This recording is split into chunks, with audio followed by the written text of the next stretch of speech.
แล้วมีเจ้ามูลศรัทธาที่ได้บริจาคปัจจัยมาสร้างพระพุทธรูปหรือพระประธานอยู่ในอุสิมเฮานี้แล้วมีเจ้ามูลศรัทธา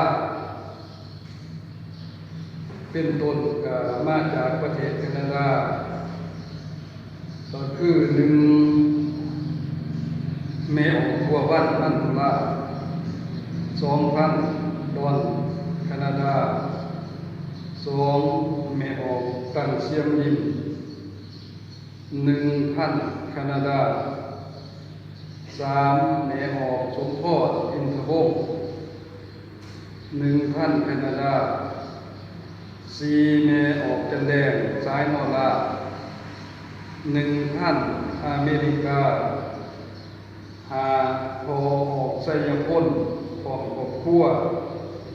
4,000 แคนาดาจังซั่นแล้วก็เป็นรายชื่อหรือชื่อเสียงเรียงนามของเจ้ามูลศรัทธาที่ได้กล่าวไปหันแล้วก็เป็นว่าสำเร็จในการ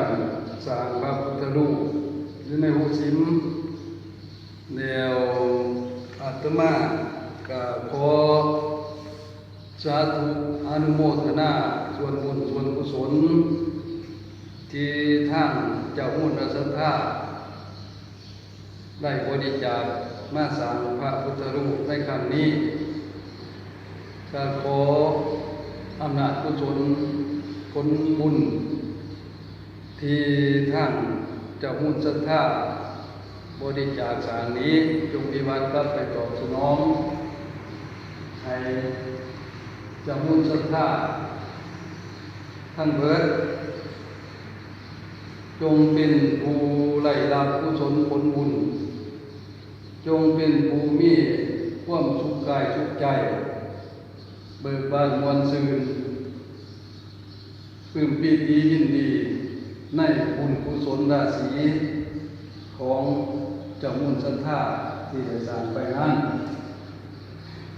ขอผลบุญส่วนนี้จงแผ่ไพศาลไปหอดบรรพบุรุษผู้มีอุปการะคุณก็คือบิดามารดาสามีภรรยาบุตรีบุตรคณะญาติทั้งหลาย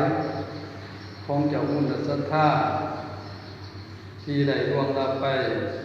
จงเป็นผู้ได้รับผลบุญและก็เจ้ากรรมนายเวร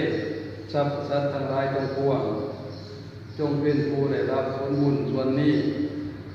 ถ้าได้รับผลบุญส่วนนี้แล้วก็ขอจงได้อนุโมทนาส่วนบุญนำเจ้ามูลศรัทธาให้เจ้ามูลศรัทธาจงเป็นผู้มีแต่ความเบิกบานปลื้มปีติยินดีในผลบุญที่ตนได้เฮ็ดได้ทำไปขออำนาจกุศลผลบุญส่วนนี้